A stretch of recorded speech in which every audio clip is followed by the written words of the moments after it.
Great. So next, our next speaker, Dr. Glenn Hampson, please. Oh, no, Glenn? Yep. Sorry. Can I use this? Can I use this? No, can I use that? Yes. Okay, thanks. I'm going to stand up here. little change of pace. Thank you very much. Vince Cerf happened to give the keynote address at our meeting last year, and it's just a brilliant tie-in, yeah. So, well, my time is already ticking. I wanted to first thank Abel for inviting me here. I hadn't really known John before now. I've only known him on Twitter, where he, manages to be constantly. But it's been a pleasure to meet him. John's vision of the internet, it just occurred to me, this is kind of the yin and yang of the vision of the future of scholarly communication. So I don't know which one you want to be, the yin or the yang, but I think it's very complementary. But so finding common ground is the title of my conversation here. I'm not sure if that little girl is fighting for that tree, or hopefully it's a collaborative kind of a thing. But the intent was that they're planting the tree together. So,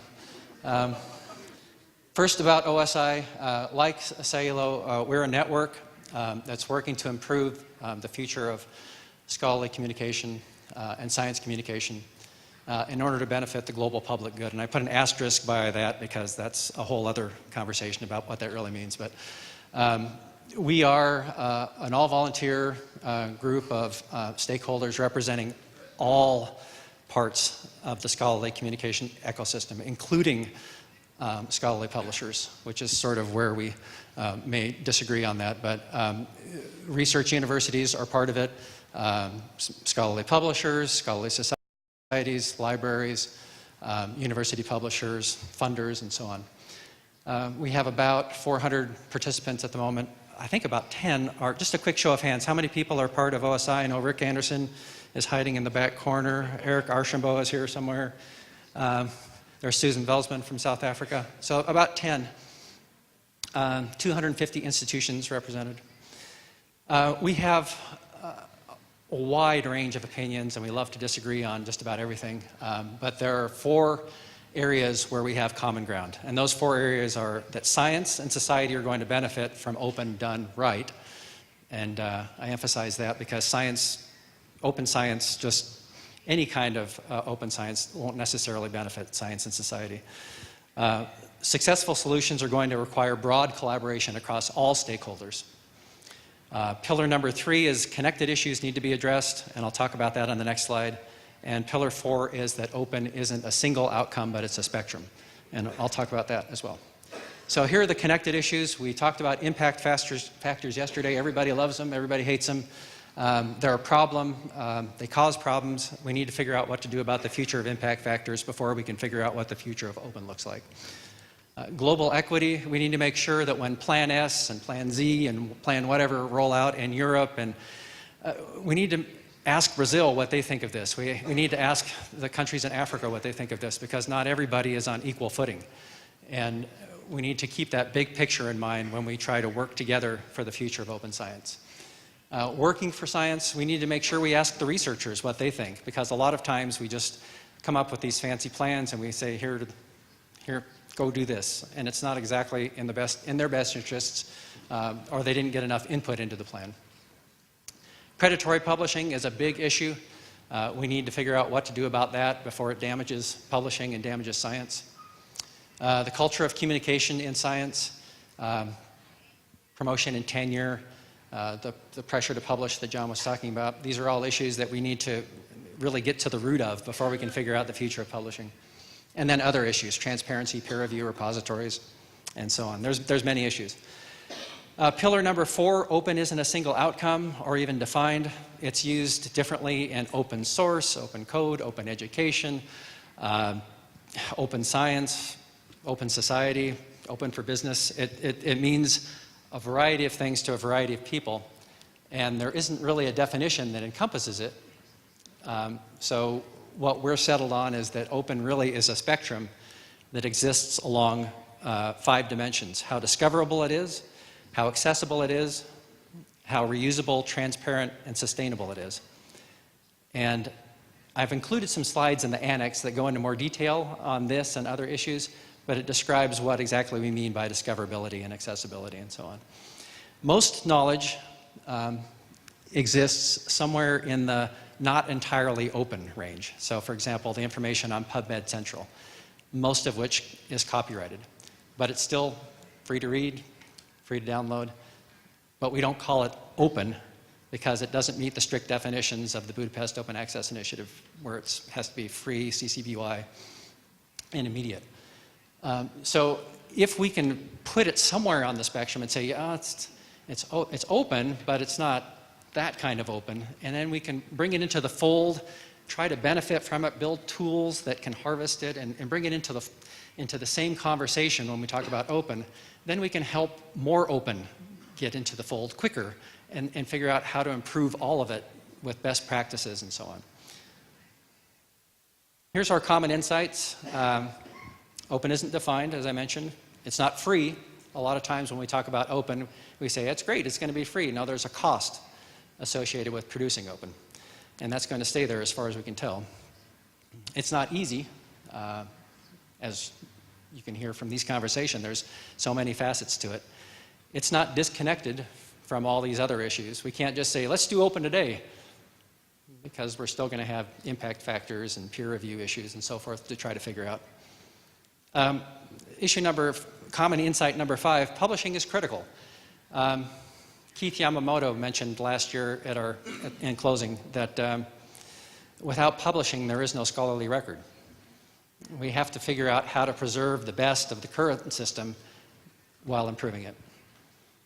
Number 6, we all have similar concerns. I think one of the things that came across was that oftentimes we have more in common between these stakeholder groups than within them, which is encouraging. Number 7, we need more information. There's a lot of missing information out there, gaps in our knowledge. Once we figure out those, then we'll have a better idea of what the road ahead should look like. More accountability. We all have a stake in this. We need to all help. More trust between stakeholder groups, and I think there was a common sense that OSI or an effort like it can help move this along. So our key advice: work together. This means everyone. Work on all pieces of the puzzle. Discover the missing pieces of information out there, and try to see the big picture. And this last piece, which is critical, but it's not really discussed often enough.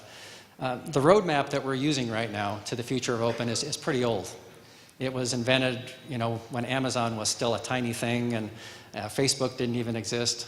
We had huge optimism about the future of the internet, but a lot has changed since then. And we can learn a lot about the successes of the internet since then. And those 5 items there, information doesn't want to be free, information wants to be valuable. That quote from Stuart Brand. There's many different ways to maximize the value of information. Free is good, but it's not the only way to maximize it. Make sure that we understand what we mean when we talk about open.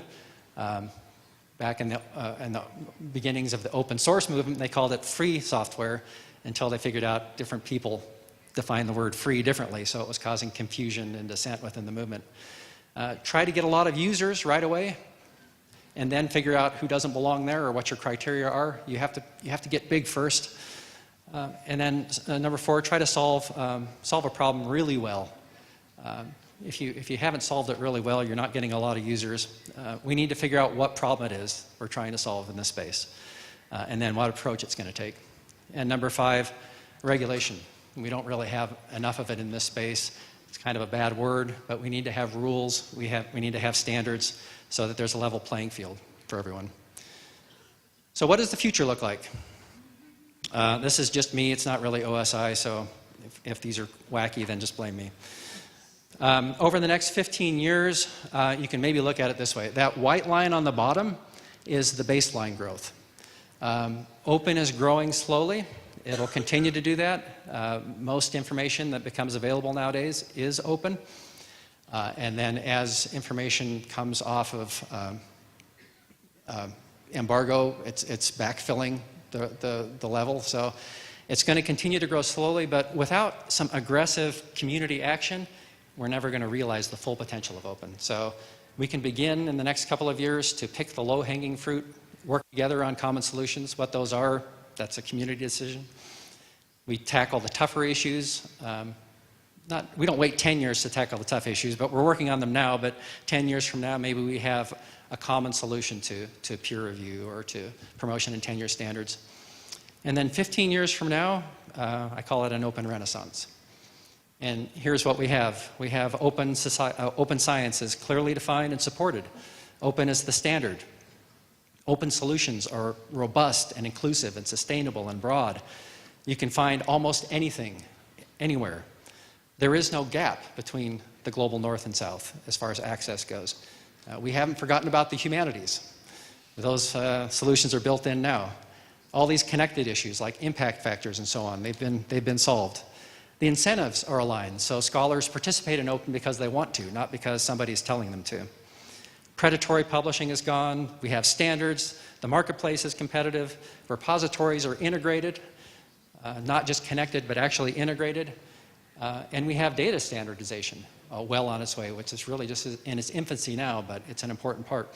And the important thing is what that leads to. I'm pointing down here. I should point up here. What does that lead to? That leads to a future that's amazing for science. These are the outputs that you really need to focus on.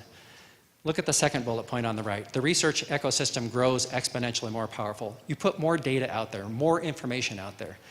Get the stuff that's dark, that we don't consider open right now, get it out there on the spectrum, look at it, harvest it, embrace it, bring it into the community, make connections, and all of that catalyzes innovation and improvements in science. And you can even see the day where you have connected repositories and standard data, and then a new field of science emerges that's just about finding these connections. Where are the gaps in our understanding? And imagine what that does for science discovery. Imagine what it does for funding, because all of a sudden you can see, well, there's a big gap here, we need to fund that, instead of just continuing to throw money, like so many darts at a dartboard. We can really start to focus in on where we want to study. And all of that leads to more social impacts for science. We've really engaged the public at this point. They see this discovery happening, they see this conversation happening. We can better communicate with policymakers and the public. And in doing all that last point, more science knowledge becomes a global public good, and society reaps the benefits. This next slide is depressing. So the idea here is that if we don't come together as a community and talk, then the solution space becomes fractured. Europe does one thing, the United States does another thing. We're not recognizing the full. Sure, open will continue to grow. It's got that baseline growth, but we're not coming anywhere close to recognizing the full potential. We have discord at first. We're not focusing on predatory publishing. That problem continues to grow. 10 years from now, we have retrenchment where we're not collaborating on open solutions. We're not going to collaborate on solutions to the impact factor or peer review. What's the point? Everybody's doing their own thing. And then 15 years from now, we've lost the battle against predatory. We don't know what's real and what's not in the journals. Funding is slowed, science is damaged. We have a two-tier system that exists between the haves and the have-nots. And at some point, I think scientists just give up and they say, it's not in our best interest. Let's just do something else. So better one or two? We think we need to build the future of open scholarship together. As John was saying, this is a community effort. Let's open up ourselves to the possibilities and find a way to maximize the value of open. And if we do all this, let's remember our common ground. Open can't be the reason that we're all here. Right? That's a way to get to where we want to go. But we all work in service to the furtherance of knowledge. And that's the tie that binds. That's what we have in common. And we need to embrace that, and in doing so, work together for a better future. This is how you can help. We'd love to hear from you. We'd love your support. And as we roll out policies in the future, we'd love to get you on board to test pilot some of those. I've included an annex here, all the stuff that didn't fit in my suitcase. Here's that public good discussion. Here's some blah about how you make change in science. Here's more detail on the DART spectrum. Here's our action plan, complete with running action figures. Here's the studies that we might need about embargoes and measuring impact and so on. What else? I'm stuck. And then the same chart that John showed about the growth of science. Thank you very much.